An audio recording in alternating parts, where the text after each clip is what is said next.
ডাকসু নির্বাচনের প্রচারের খবর জানাতে এই মুহূর্তে ঢাকা বিশ্ববিদ্যালয় ক্যাম্পাস থেকে আমাদের সঙ্গে যুক্ত হচ্ছেন সহকর্মী আলিমুজ্জামান সাফওয়ান ও জুনায়েদ আল হাবিব। প্রথমেই যাব সাফওয়ানের কাছে। সাফওয়ান, আজ ছুটির দিনে ডাকসু নির্বাচনের প্রার্থীদের প্রচার কেমন দেখছেন জানাবেন।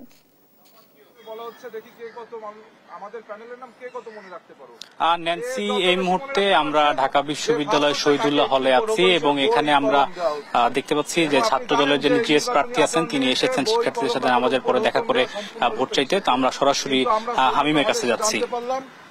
একটি ছাত্র সংগঠনের মনোনীত প্যানেল, তারা কিন্তু ইতোমধ্যে কলম বিতরণ করেছে এবং চকলেট বিতরণ করেছে। আমরা এগুলোকে এক সেন্সে সাধুবাদ জানাই যে শিক্ষার্থীদেরকে একটা আমরা যাচ্ছি প্রচারণা করতে, আমরা তো কিছু গিফট দিতেই পারি, তাদেরকে ভালোবেসে চকলেট দিতেই পারি, কিন্তু এটা তো ভাই নির্বাচনী আচরণবিধি লঙ্ঘন। আরেকটি বিষয় আপনি জানেন, আমি এই আজকে শহীদুল্লাহ হলে নামাজ পড়লাম, এটা সায়েন্সের শিক্ষার্থীরা এই হলে নামাজ পড়ে থাকে, এই হলে অবস্থান করেন।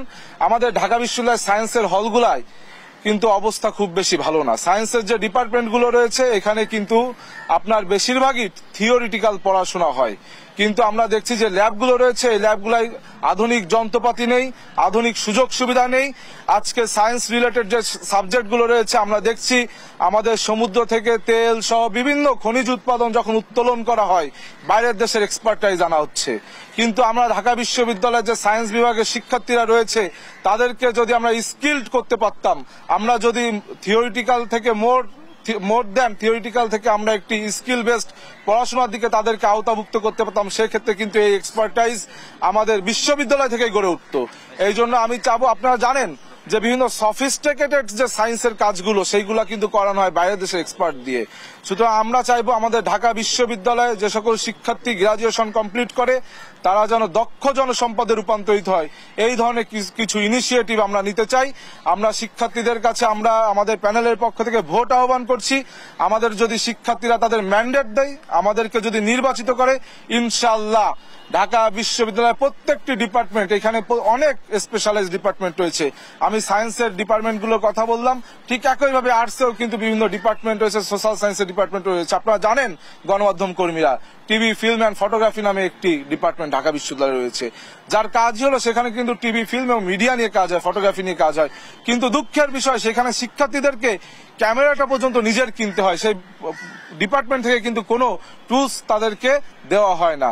সুতরাং আমরা চাই ঢাকা বিশ্ববিদ্যালয়ের যে সকল ডিপার্টমেন্ট, এই ডিপার্টমেন্টগুলো যেন বাস্তবমুখী শিক্ষা দেয়, কারণ বেশিরভাগ ডিপার্টমেন্টে আমরা দেখছি বাস্তবমুখী শিক্ষা নেই।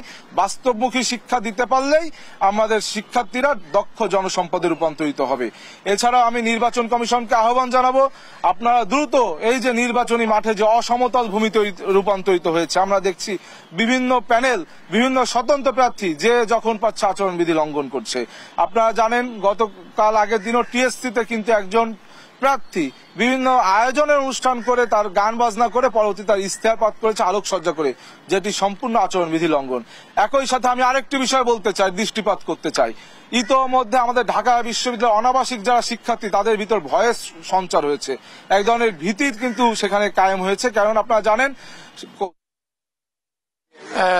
আমি এই মুহূর্তে অবস্থান করছি সার্জেন্ট জহুরুল হক হলে, যেখানে আমরা দেখেছি যে জুমার নামাজের পরে ডাকসুর যে জিএস প্রার্থী রয়েছেন, বিশেষ করে বৈষম্য বিরোধী শিক্ষার্থী জোটের পক্ষ থেকে আবু বাকের মজুমদার, তিনি মূলত তার প্রচারণাটি এই হলে আজকে চালিয়েছেন। এখন আমরা দেখছি যে তার প্যানেলের পক্ষ থেকে যে অন্যান্য প্রার্থীরা রয়েছেন তাদেরকে নিয়ে মূলত এই হলের শিক্ষার্থী যারা রয়েছেন তাদেরকে আসলে বোঝানোর চেষ্টা করছেন যে তারা নির্বাচিত হলে শিক্ষার্থীদের জন্য তারা কি করবেন সে বিষয়গুলো শিক্ষার্থীদেরকে বলছেন এবং তারা তাদের জন্য একটি ভোট প্রার্থনা করছেন। এছাড়াও আমরা দেখেছি যে হল সংসদ নির্বাচনের যে প্রার্থীরা রয়েছেন তারাও কিন্তু নামাজের পরে শিক্ষার্থীদের কাছে ভোট চাইছেন এবং তারা বিভিন্ন প্রতিশ্রুতি দিচ্ছেন। তো একটি বিষয় বলে রাখি যে কিছুদিন ধরে বেশ পাল্টা অভিযোগ ছিল কিন্তু প্রার্থীদের পক্ষ থেকে, তবে আজকে আমরা বাকের মজুমদারের সাথে কথা বলেছিলাম, তিনি আসলে আজকে অনেকটা আশার কথাই শুনিয়েছেন। তিনি বলছেন যে বিশ্ববিদ্যালয় ক্যাম্পাসে এখন চমৎকার একটি পরিবেশ বিরাজমান, সকল প্রার্থী তাদের যে প্রচারণা সেটি খুবই সুন্দর এবং সাবলীলভাবে তারা করতে পারছেন। কোনো ধরনের বাধা এখনো তারা দেখতে পাননি, যদিও আনুষ্ঠানিক প্রচারণা শুরুর আগে আসলে কিছু অভিযোগ তিনি করেছিলেন যে ছাত্র দলের প্রার্থীরা আচরণবিধি ভঙ্গ করেছিলেন। স্বতন্ত্র প্যানেলের রয়েছেন উমামা ফাতেমা, তিনিও রোকেয়া হলে গিয়ে আসলে প্রচারণা চালিয়েছিলেন। সেই অভিযোগের বিষয়ে প্রশাসন কোনো পদক্ষেপ গ্রহণ করেনি। তো এই অভিযোগগুলো তারা আগে করেছিলেন, যে কারণে তারা প্রশাসনকে পক্ষপাতমূলক আচরণ করছে বলে কিন্তু অভিযোগ করে আসছিলেন। তবে আজকে বলছেন যে এখন পর্যন্ত আনুষ্ঠানিক প্রচারণা শুরু হওয়ার পর থেকে সবাই সাবলীল, সুন্দরভাবে, চমৎকারভাবে কিন্তু প্রচারণা চালাচ্ছেন এবং তারা আশা করছেন যে নির্বাচনের আগ পর্যন্ত এই পরিবেশটি যাতে বজায় থাকে, এই পরিবেশটি যাতে অব্যাহত থাকে এবং প্রশাসন, বিশেষ করে নির্বাচন কমিশন যেন নিরপেক্ষ ভূমিকা পালন করে, সেই আশা কিন্তু তারা সেই প্রত্যাশাটি করছেন। এবং আরেকটি বিষয় বলে রাখি, সেটি হচ্ছে সেনাবাহিনী মোতায়েনের একটি কথা কিন্তু নির্বাচন কমিশনের পক্ষ থেকে বলা হয়েছে। তবে আমরা জেনেছি যে গতকাল সেনাবাহিনীর পক্ষ থেকে জানানো হয়েছে যে ডাকসু নির্বাচনে সেনাবাহিনী অংশগ্রহণ করছে না বা ডাকসু নির্বাচনে সেনাবাহিনী থাকবে না।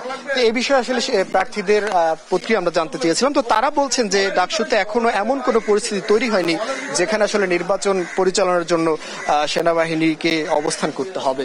তো তারা আশা করছেন যে ভোটের আগের দিন পর্যন্ত আসলে এই ঢাকা বিশ্ববিদ্যালয়ে যে নির্বাচনী পরিবেশ সেটি যে অবস্থায় রয়েছে সেই অবস্থানেই থাকবে। তো এই ছিল এখন পর্যন্ত আমার কাছে সবশেষ খবর।